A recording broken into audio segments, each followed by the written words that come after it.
ദൈവനാമം മഹത്വപ്പെടുമാറാകട്ടെ. ഇന്ന് എന്നെ ശ്രവിക്കുന്ന എൻ്റെ എല്ലാ പ്രിയപ്പെട്ടവർക്കും നമ്മെ ചേർത്ത് കൊള്ളുവാനായി വേഗം വരുന്ന കർത്താവായ യേശു ക്രിസ്തുവിൻ്റെ നാമത്തിൽ സ്നേഹവന്ദനം. നാം ഈ ദിവസങ്ങളിൽ നെഹമ്യാവും ഇസ്രായേൽ മക്കളും കൂടെ ഒന്നിച്ച് അവർ വാതിലുകളെ പണിയുന്നതായിട്ട് നമുക്ക് കണ്ടു. 3 വാതിലുകളെക്കുറിച്ച് നാം ഈ ദിവസങ്ങളിൽ ചിന്തിച്ചു. ഇന്ന് നമുക്ക് 4-മത്തേതായിട്ടുള്ള വാതിലിനെ കുറിച്ച് ചിന്തിക്കാം. 4-മത്തെ വാതിലാണ് താഴ്വര വാതിൽ. നെഹമ്യാവ് 3:13 വാക്യത്തിൽ അത് കാണുന്നു. താഴ്വര വാതിൽ ഹാനൂനും സ്നേഹനിവാസികളും അറ്റകുറ്റം തീർത്തു. അവർ അത് പണിത് അതിൻ്റെ കതകും ഓടാമ്പലും അന്താഴവും ഇണക്കി. ഇവിടെ നാം കാണുന്നത് താഴ്വര വാതിൽ. താഴ്വര വാതിൽ എന്ന് പറയുമ്പോൾ അവരത് താഴ്വര വാതിൽ ഇടിഞ്ഞു പൊളിഞ്ഞു കിടക്കുകയായിരുന്നു. അപ്പോൾ താഴ്വര വാതിൽ അവർ പണിതു ഇവിടെ കാണാനായിട്ട് സാധിക്കും. നമ്മുടെ ക്രിസ്തീയ ജീവിതത്തിനോടുള്ള ബന്ധത്തിൽ താഴ്വരയുടെ അനുഭവം അല്ലെങ്കിൽ ക്രിസ്തീയ ജീവിതത്തിന് ആവശ്യമാണ്. ദൈവം അതിന് നമ്മൾക്ക് നല്ലൊരു മാതൃക ദൈവം കാട്ടിത്തന്നതായിട്ട് നമുക്ക് കാണാനായിട്ട് സാധിക്കും. നമുക്ക് ഫിലിപ്പിയർ ലേഖനം 2-ാം അധ്യായത്തിൻ്റെ വാക്യം വായിക്കാം. കർത്താവ് ക്രിസ്തയേശുവിലുള്ള ഭാവം തന്നെ നിങ്ങളിലും ഉണ്ടായിരിക്കട്ടെ. അവിടെ പറയുകയാണ്, ശാഠ്യത്താലോ അഭിമാനത്താലോ ഒന്നും ചെയ്യാതെ താഴ്മയോടെ ഓരോരുത്തൻ മറ്റുള്ളവനെ തന്നേക്കാൾ ശ്രേഷ്ഠൻ എന്നെണ്ണിക്കൊള്ളുവിൻ. അവിടെ താഴ്മയുടെ ഒരു അനുഭവം, താഴ്വരയുടെ അനുഭവം അത് നമുക്ക് കാണാൻ, അതാണ് ദൈവം നമ്മളിൽ നിന്ന് ആഗ്രഹിക്കുന്നത്. അതിന് മാതൃകയായിട്ട് കർത്താവ് ചെയ്തത് ഓരോരുത്തരും സ്വന്തം ഗുണമല്ല മറ്റുള്ളവൻ്റെ ഗുണവും കൂടെ നോക്കണം. ക്രിസ്തയേശുവിലുള്ള ഭാവം തന്നെ നിങ്ങളിൽ ഉണ്ടായിരിക്കട്ടെ.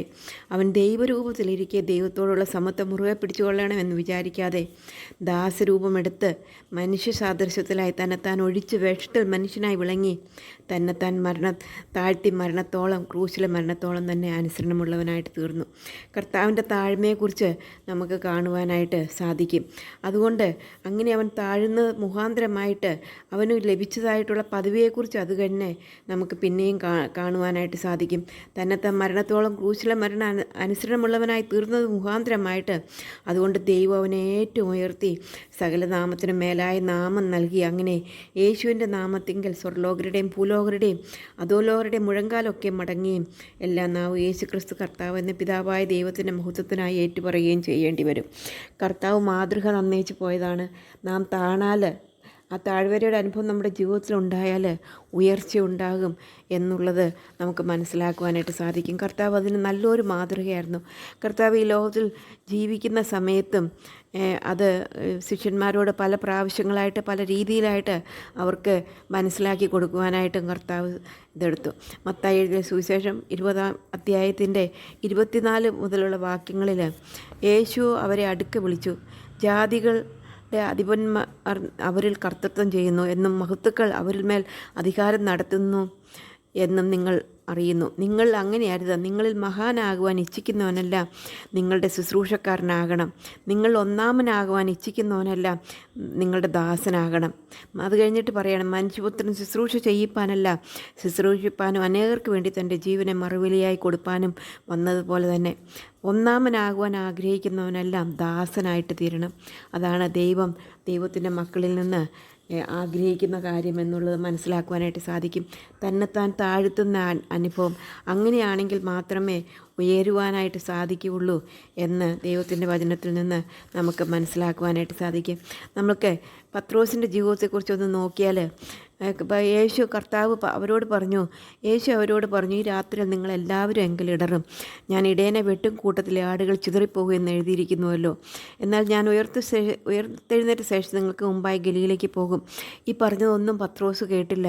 അത് കഴിഞ്ഞിട്ട് പത്രോസ് പറയുകയാണ്, എല്ലാവരും നിങ്ങളിടറിയാലും ഞാൻ ഒരു നാൾ വിടറുകയില്ല എന്ന് ഉത്തരം പറഞ്ഞു.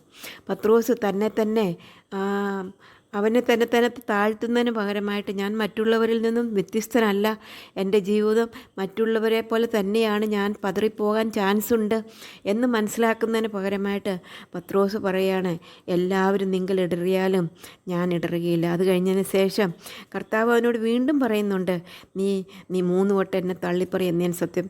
എന്നിട്ട് പോലും പത്രോസിന് അത് മനസ്സിലാക്കുവാൻ സാധിച്ചില്ല.